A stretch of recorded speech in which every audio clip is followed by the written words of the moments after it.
I thought Targa had a chance. You never know, man. Targa's not as bad as people may think. I think you overestimate the 3G coverage that he has. Verizon, unfortunately, in Australia is not that great. Yeah, it was pretty bad in America as it is. Don't get me wrong. I mean, Targa, I do think he has the potential to get Well, it actually depends. If he has AT&T in Australia, that could explain a lot. I have AT&T. AT&T is awful. It's actually awful. You know what? I can't even say anything to that. What can I say? No, it isn't awful. It's like saying Hydras in certain matches are horrible. It's like, well, I don't even feel insulted by that. you're just stating a fact. Exactly. By the way, going on Hydras, this is a while ago, but did you see Captain America in theaters? No, I did not. Okay, well, he was disappointing in the Avengers. The enemies were always called Hydras. Really? But I always felt like he said Hydra the whole time. So I was like, oh my god! He's killing all the Greg Fields. I know. Oh, get out your BM banners. It's Idras or Idras, whatever you want to call it out. That was my nerd voice for anyone that was wondering. It's alright. You don't have to make a voice for that. That's totally cool. Guys, let's introduce our players. Starting in the bottom left, we have Polt from TSL. He is the Red Terran up against Targa from Team Mindfreak, who's went for a very early drone scout, does not want to get too raxed in any shape or form. And that's a pretty good thing from Zerg players. A lot of Zerg players have been actually skimping on that kind of scouting, and as a result, been dying straight up to those rushes. Yeah. Daybreak, I think, features... I don't know, it's kind of interesting. I mean, we've seen Cats do really, really fast pressure with Zerglings and Roaches. And the majority of times it doesn't work out for good reason. I think... You know, there's this tough thing where it's like in mid-game, Terrans can either say, well, because it's such a big map, I don't have to worry about early rushes because my opponents won't have the audacity to even do that. And then they get ahead in their development, whether it be really fast medevacs or something like a super fast, you know, Blue Flame Hellion timing with Marines and Marauders, something of that nature. And they'll really say, I'm not going to be attacked by this, let's not even defend it, and obviously be super efficient and cut corners. And that's why I think we have seen Zerglings and Roach rushes on this map just to like keep Terrans honest, I guess. But still, I feel like an overall standard way to play this is to just assume that there is no Zergling Roach rush coming. You can see that Polt is just pretty much playing very standard, making a supply depot by his command center. This is just a thing that Terrans have been doing a lot more often because you can protect both the ramp and your command center simultaneously. And it's just a little bit more efficient way to do it, especially against Roach Bane Bust. That's just what parents have been trying to do. It's not the Roach Baneling Bust that you're doing it here. Actually, when the Roach Bane Bust comes, you should actually make bunkers and have a wall. What this is supposed to do is actually give you room. When you actually go Reactor Hellions, they can actually have speed Zerglings on the left-hand side, and it was really common for speed Zerglings to get in and just go directly past the bunker before any walls actually exist. And then you can just kill a ton of SCVs for, you know, for like 10, 12 Zerglings. Boom Boom Prime do that a lot. Actually, there's a lot of Prime Zerg did that a lot for a while. You're right, Andre. You're right. I'm mistaken. I'm mistaken. Andre, is that okay? I'm mistaken, because... Why do you make it such a big deal? Like, it's just... I'm supposed to be the analysis guy. No, I'm just saying... you're right. You're right. You're right. It's okay, Andre. Let it go. Let it go, man. I don't like your passive aggressiveness, Frodan. I'm sorry, man. It's getting out of control. I need to tame you. Wow. It's whatever, taming. Andre. You BM me, and I try to BM you once. No, bro. No, bro. This is what I have to do. I have to go to a Pokemon gym right now because clearly I can't tame you. And then I have to beat the gym leader so that I can get up to your level. Whatever, man. All right. Okay. Okay. You obviously have played a little bit too much Pokemon Blue. Dude, okay. Well, I'll go into that another day. I bought a lot of Game Boys lately, though. My DSi just came in. That's going for a quick stim, and you can see immediately that he's going for just that Hellion Marauder composition that Polt's really good at controlling. And I mean, we see a Hydralisk Den from Targa. Interesting.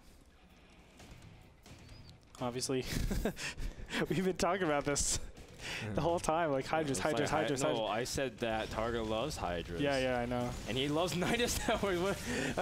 This is exactly what Targa loves to do, bro. Man. It's typical Targa. Oh my God, look at this. Polt. Now, look what Polt did. Did you see that? What did he do? He attacked the destructible debris when he knew where his opponent's. He knew his opponent's creep tumors were. Smart from Polt. He's gonna kill the last. Oh, it was so close to dying. Polt. I'm gonna steal that from you. Thank you so much. Yeah, that's a really good job to control creep spread, especially for Hydras, which need every ounce of creep they can get. Now, a big thing is that Targa actually likes to place 2 Nidus Worms. Place one on the low ground, one on the high ground, and just tries to really put the Hydras in a good position where that Terran can't get concaves. That's where the Hydras try to really excel. The Zerglings try to keep the units at bay, and then fight on a spot where Hydras actually surprisingly are empowered because you can't really get a good surround. That said, Polt does have Hellions, which does a pretty good job against Hydras if they can get the DPS in as well. So. Correct. It still can be pretty troublesome, and look at this wall Targa has. Not looking too good. And there it is. The first Nidus Worm is coming up here over on the top side of Polt's base. This is probably going to do a ton of damage, honestly, Frodan.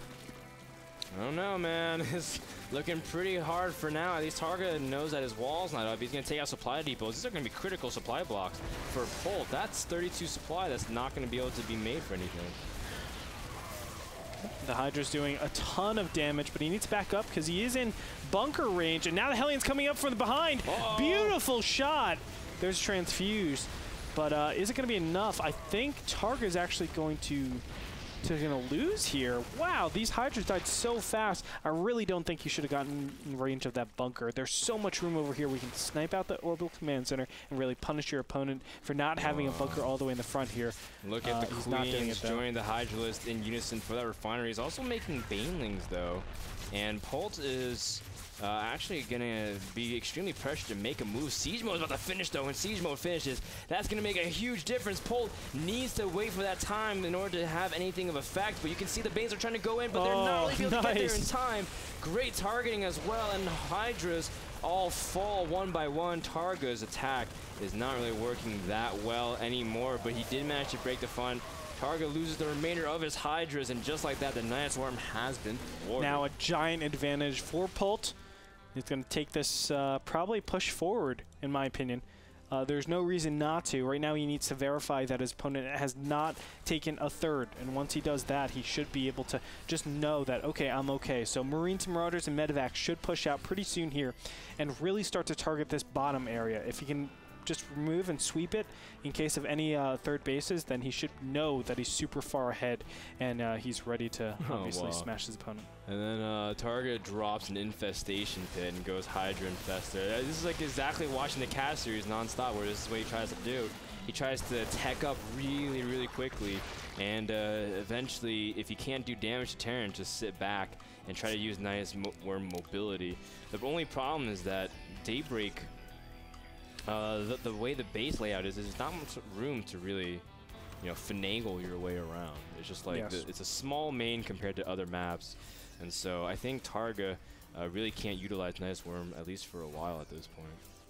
No, I think he's going to give up that whole tech tree. I don't think you should actually continue with Hydras unless he's going to Roaches against just Bio. And it's just Bio for now, but of course we know siege tanks are being made in the back, and this is the correct thing to do. A lot of players might just think, okay, I'm safe, I can just switch over, just complete Bio, just go upgrades. No, you don't want to do that, because Hydras are actually pretty good, especially at taking out the Medevacs, which is so important. You can see Double Evil Chamber is going to set up Targa for some good mid-game, but he might even have an opportunity to get it because Polt's macro has always been on point. You can see a fast third from Targa to try and get his economy up, because Targa's supply is just suffering pretty dramatically. And if Polt gets this third cancel, it is just going to be so hard for Targa to do anything worthwhile in the mid-game. Look at this. Nice stim, and he's going to try to target down those Banelings. He needs to. There's one, but the second one is going to explode on a lot of them, and a ton of Banelings are going to come up here.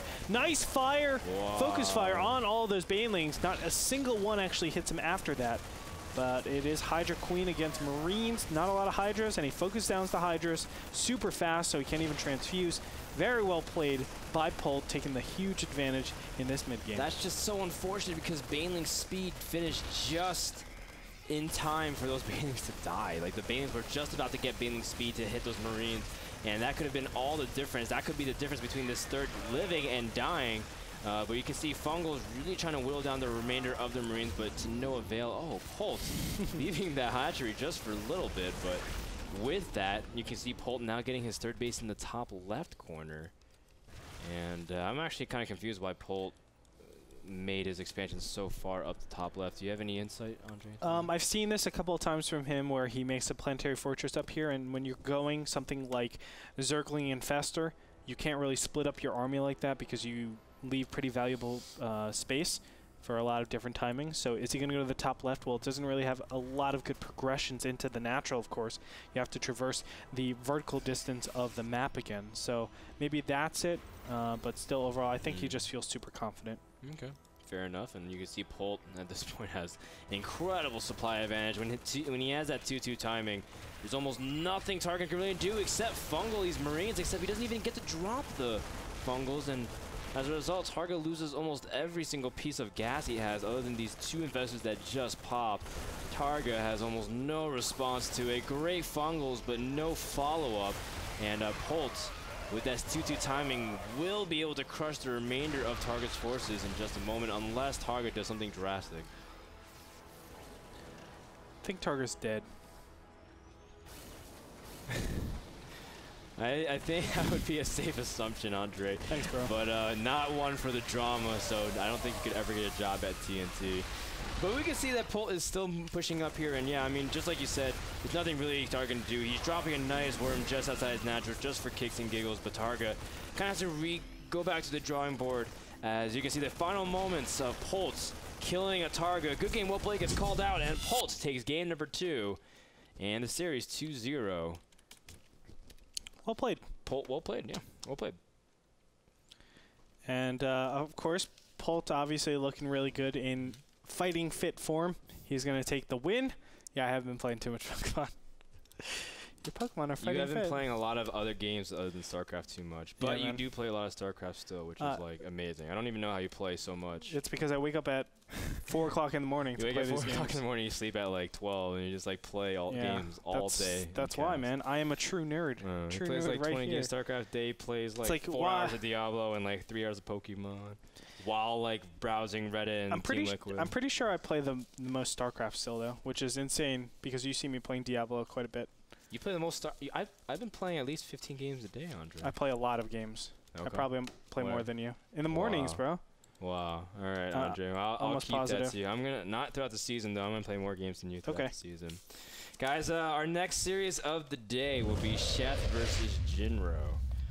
That series beforehand was brought to you by GameMinder, the smartphone application that lets you know about upcoming games and demos. Download it at the App Store. We'll be back with that next series between Sheth and Jinro, ZVT between 2 Team Liquid players, and also an update from the eyes of the community with Mr. Bitter. So again, more action from NASL when we return.